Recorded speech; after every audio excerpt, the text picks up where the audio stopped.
그 피로 씻어 맑히네. 아멘. 오늘 함께 읽을 말씀 이사야 50장, 이사야서 50장 4절 말씀부터 우리 9절 말씀입니다. 이사야 50장 4절 말씀부터 우리 9절 말씀, 우리 함께 봉독합니다. 주 여호와께서 학자의 혀를 내게 주사 나로 곤핍한 자를 말로 어떻게 도와줄 줄을 알게 하시고 아침마다 깨우치시되 나의 귀를 깨우치사 학자같이 알아듣게 하시도다. 주 여호와께서 나의 귀를 열으셨으므로 내가 거역지도 아니하며 뒤로 물러가지도 아니하며 나를 때리는 자들에게 내 등을 맡기며 나의 수염을 뽑는 자들에게 나의 뺨을 맡기며 수욕과 침뱉음을 피하려고 내 얼굴을 가리우지 아니하였느니라. 주 여호와께서 나를 도우심으로 내가 부끄러워 아니하고 내 얼굴을 부싯돌같이 굳게 하였은즉 내가 수치를 당치 아니할 줄 아노라. 나를 의롭다 하시는 이가 가까이 계시니 나와 다툴 자가 누구뇨? 나와 함께 설지어다. 나의 대적이 누구뇨? 내게 가까이 나아올지어다. 주 여호와께서 나를 도우시리니 나를 정죄할 자 누구뇨? 그들은 다 옷과 같이 헤어지며 좀에게 먹히리라. 아멘. 오늘 우리들이 함께 묵상할 주제가 이 학자의 혀, 학자의 혀. 우리가 4절 말씀에 오늘 묵상할 주제에 학자의 혀라는 용어가 소개됩니다. 4절 말씀을 다시 한번 읽어봅니다. 주 여호와께서 학자의 혀를 내게 주사 나로 곤핍한 자를 말로 어떻게 도와줄 줄을 알게 하시고 아침마다 깨우치시되 나의 귀를 깨우치사 학자같이 알아듣게 하시도다. 아멘. 남유다 백성들이 바벨론의 포로가 돼서 70년 동안 포로 생활을 하는 가운데 하나님께 울부짖습니다. 왜 우리를 버리셨습니까? 왜 우리에게 이런 고통을 주셨습니까? 그럴 때에 하나님께서 선지자 이사야를 통해서 예언하신 말씀입니다. 내가 너희들을 버린 것이 아니다. 1절 말씀에 보면 오직 너희는 너희의 죄악을 인하여 팔렸다. 너희들이 죄를 지었기 때문에 바벨론의 포로가 된 것이지 내가 너희들을 버린 것이 아니다. 이 시대를 살아가는 성도들에게도 이런 동일한 문제가 닥쳐올 수 있습니다. 왜 하나님 나에게만 이런 고통을 주십니까? 왜 다른 사람들은 이런 고통이 없는데 왜 나에게만 이런 고통을 주십니까?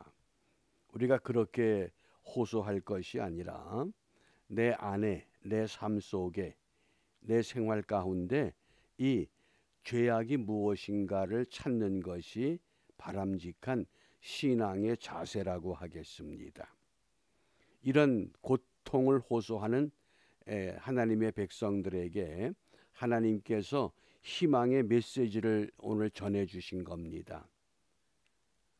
앞으로 너희들에게 학자의 혀를 갖춘, 학자의 귀를 갖춘 메시아가 너희들에게 올 것이다. 그 메시아를 통해서 고통의 문제를 해결하라. 물론 바벨론 포로 생활 70년 만에 유다 백성들이 예루살렘으로 돌아올 수 있었습니다. 그것보다 더 귀한 은혜는 다른 것이 아니라 메시아가 너희들에게 올 것이다. 그래서 그 6절 말씀에 보면 이 메시아의 모습을 이사야 선지자를 통해서 소개했습니다. 나를 때리는 자들에게 내 등을 맡기며 나의 수염을 뽑는 자들에게 나의 뺨을 맡기며 수욕과 침뱉음을 피하려고 내 얼굴을 가리우지 아니하였다. 마치 그 이사야 53장의 고난의 종, 순환의 종의 모습을 미리 예고하면서 너희들에게 메시아가 올 것이다. 그러니까 모든 문제를 예수님을 통해서 해결받으라 그 뜻입니다. 그래서 그 예수님이 하나님께서 예수님에게 그 메시아에게 학자의 혀를 주셨다고 말씀한 겁니다. 이 학자의 혀는 우리 설교자들이 그리스도인들이 갖는 게 아닙니다. 메시아에게 주신 약속입니다. 잘못 생각하면 이 학자라고 하는 것이 무슨 지식이 많은 박사 또 전문직의 교수 이것을 의미하는 것이 아닙니다. 여기 학자라고 하는 그 용어를 정확히 이해하시기 바랍니다.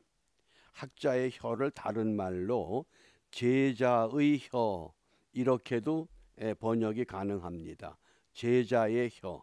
그래서 이 학자라고 하는 것이 제자로 번역될 때 제자의 참뜻은 즐겁게 배우는 사람 그런 뜻입니다. 성경에서 제자라고 말할 때에는 즐겁게 배우는 사람입니다. 그러니까 즐겁게 배우는 사람들은 어떤 자세냐? 학자의 귀를 갖습니다. 그래서 오늘 학자같이 알아듣게 하신다. 우리가 잘 가르치기 위해서는 학자의 혀를 갖추기 위해서는 먼저 학자처럼 들어야 됩니다. 듣는다고 하는 것은 다른 말로 배우는 겁니다. 또 배운 것을 우리의 생활에 익숙해지도록 계속 반복해서 훈련하는 것을 말합니다. 예전에는 교회 다닌다 그러면 저희 학생 때는 그 세 가지로 비방을 했습니다. 첫째는 교회 다니는 친구들은 말을 잘한다. 또 두 번째는 교회 다니는 친구들은 연애를 잘한다. 그 다음에 세 번째가 재미납니다.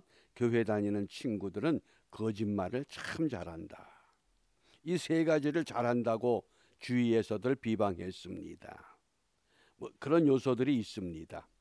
그렇기 때문에 오늘 그 고난받는 백성들에게 장차 메시아가 오실 터인데 그 메시아가 학자의 혀를 갖고 학자의 귀를 갖고 여러분들의 고통과 여러분들의 아픔을 해결해 나갈 것이다.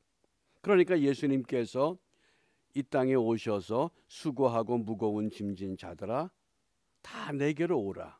내가 너희를 쉬게 하리라. 그것이 학자의 혀를 가지셨던 하나님의 아들이신 예수님께서 우리에게 들려주셨던 메시지입니다.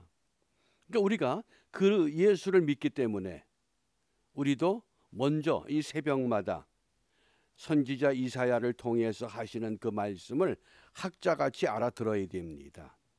잘 알아듣고 들은 다음에는 어떡합니까?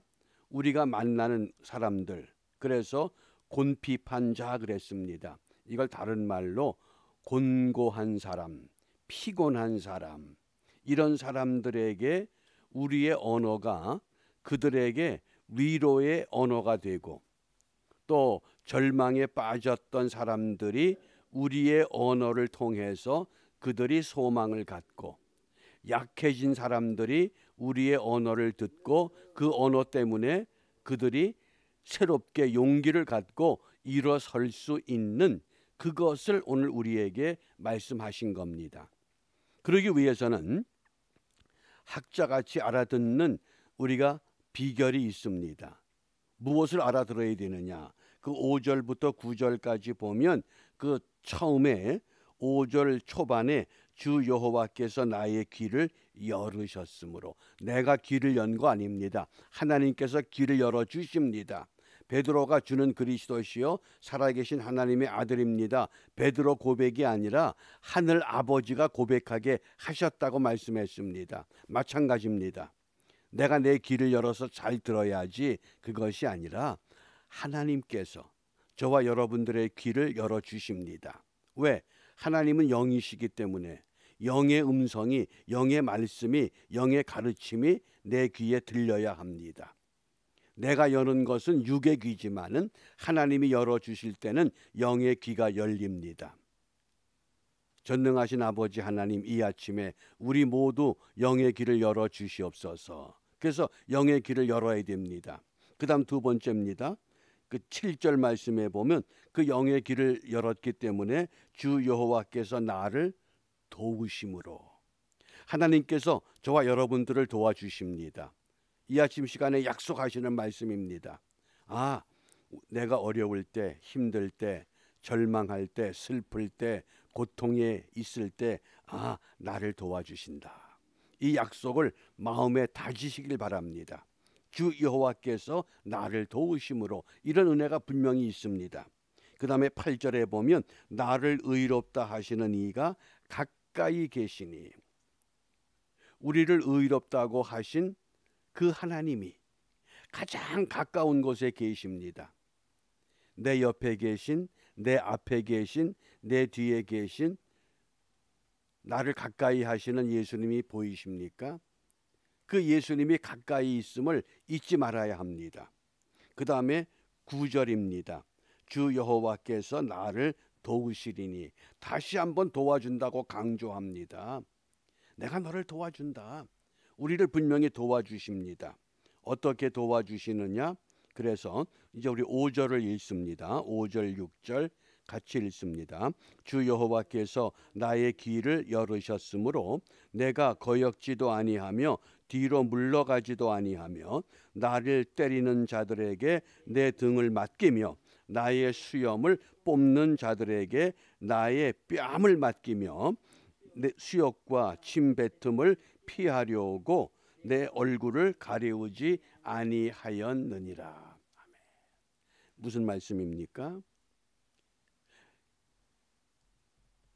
학자의 귀를 가졌기 때문에, 우리의 귀를 열어주셨기 때문에, 나를 가장 가까이서 도와주시기 때문에 우리가 어떤 어려움 가운데 있든지 그 자리에서 인내할 수 있다고 말씀하신 겁니다. 참을 수 있게 하십니다. 어떤 문제가 있을 때 하나님 이 문제 해결해 주세요. 그렇게도 기도할 수 있습니다. 그런데 그런 기도보다 조금 더 은혜로운 기도는 내가 어떤 환경 가운데 있든지 이 환경을 이길 수 있게 힘을 주세요. 그래서 이기는 겁니다. 은혜가 넘치면 내가 환경을 바꿔가는 것이 아니라 어떤 환경 가운데 있든지 내가 그 환경을 극복하고 이기도록 역사해 나가십니다. 우리 예수님께서도 히브리서 5장 8절에 보면 그가 아들이면서도 받으신 고난으로 순종함을 배우셨다. 그 순종을 배우는 비결입니다. 그 다음에 7절부터 9절입니다. 7절부터 9절 우리가 좀 말씀이 길지만은 함께 읽어보겠습니다. 주 여호와께서 나를 도우심으로 내가 부끄러워 아니하고 내 얼굴을 부싯돌같이 굳게 하였은즉 내가 수치를 당치 아니할 줄 아노라. 나를 의롭다 하시는 이가 가까이 계시니 나와 다툴 자가 누구뇨? 나와 함께 설지어다. 나의 대적이 누구뇨? 내게 가까이 나올지어다. 주 여호와께서 나를 도우시리니 나를 정죄할 자가 누구뇨? 그들은 다 옷과 같이 헤어지며 좀에게 먹히리라. 아멘. 무슨 말씀입니까? 용기를 가지고 나가라, 그 뜻입니다. 세상이 힘들어도 코로나 바이러스가 계속해서 짓궂게 우리를 추격해도, 팬데믹이라고 하는 그런 감옥 같은 세상에 우리를 가두어 놔도 사회적 거리를 유지할 수밖에 없는 그런 불편한 환경에서도 너희들은 담대하게 용기를 갖고 나가라. 그러면 내가 너희들과 함께한다. 가까이서 도와주시겠다. 예? 가장 가까운 곳에서 우리를 도와주실 것이라고 분명히 말씀합니다.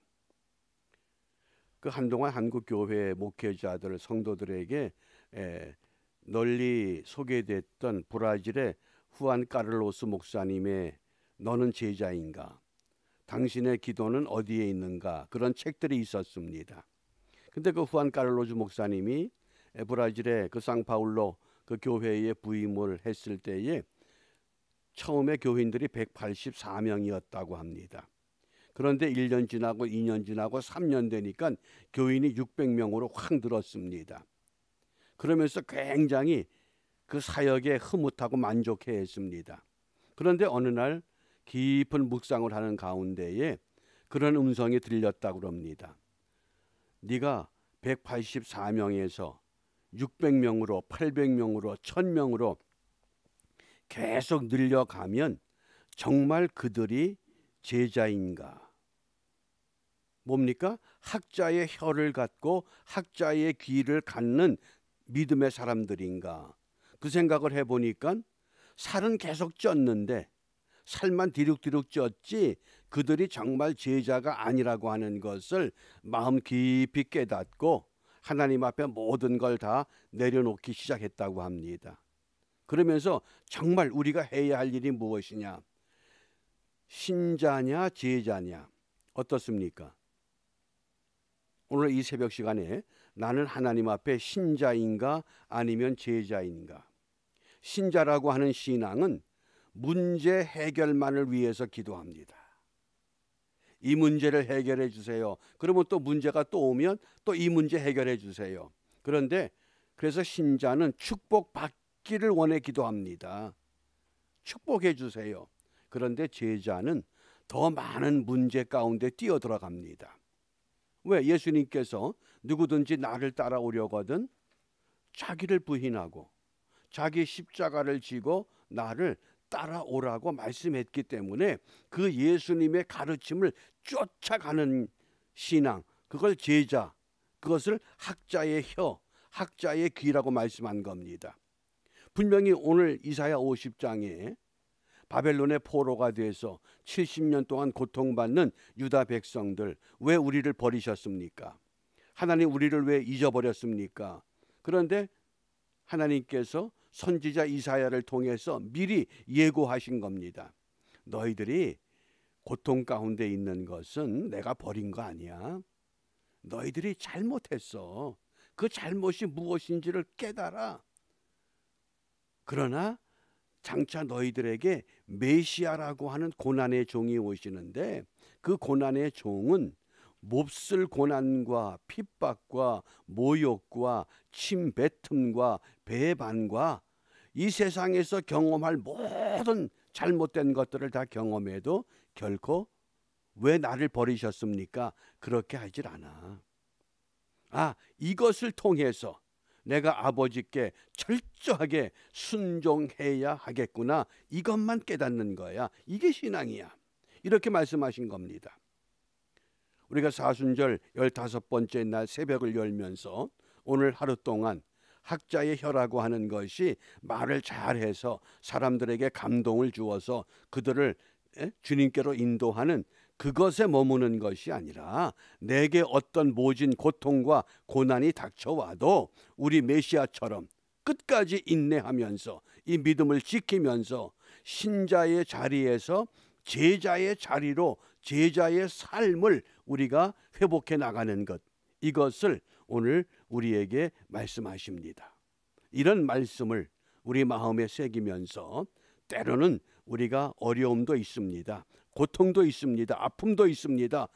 부족함도 있습니다. 정말 힘든 것도 있습니다. 그러나 그 과정 속에서 좀 더 깊은 묵상을 갖고 우리 주님을 닮아가는 하나님의 자녀가 되는 그런 거룩함의 기쁨, 거룩함의 회복을 우리가 함께 간구하고 그 일에 우리가 힘쓸 때에 우리의 귀를 열어주십니다. 영의 길을 열어주시고 영의 입을 열게 하십니다. 그래서 하나님의 온전한 그 믿음의 도구들로 우리가 함께 사용되고 그 기쁨을 함께 누리는 은총의 하루가 이루어지시기를 주님의 이름으로 축복합니다. 기도합니다. 전능하신 아버지 하나님, 하나님의 백성들일지라도 때로는 받는 고통과 아픔을 통해서 하나님 앞에 원망할 수밖에 없었습니다. 저희들도 동일한 모습으로 이제까지 살아오며 주를 믿는다고 자랑했습니다. 오늘 이사야 선지자의 이 예언의 말씀을 통하여 고난의 종은 어떤 고난과 아픔과 모욕과 수치와 침뱉음과 멸시를 받는다 할지라도 결코 원망이나 불평하는 것이 아니라 그것을 통해 철저하게 순종의 길을 걸어가셨던 것처럼 오늘날도 우리 모든 그리스도인들이 이 땅에서 자기를 부인하고 자기 십자가를 선택하여 신자의 자리에 머무는 것이 아니라 제자의 자리로, 배우는 자리로, 훈련하는 자리로, 익숙해지는 자리로 나아갈 수 있도록 우리를 깨우셨사오니 이 깨운 것이 잠깐 깬 것이 아니라 주님 앞에 가는 그날까지 영원히 깨어져서 하나님 나라 백성으로 모두가 함께 이 땅에서 즐거움의 신앙생활을 함께 누리며 나아가도록 축복하여 주시옵소서. 이러한 은혜가 우리에게 이루어질 것을 소망하고 확신하며 주님께서 가르쳐 주신 기도로 저희들이 함께 기도합니다. 하늘에 계신 우리 아버지, 아버지의 이름을 거룩하게 하시며 아버지의 나라가 오게 하시며 아버지의 뜻이 하늘에서와 같이 땅에서도 이루어지게 하소서.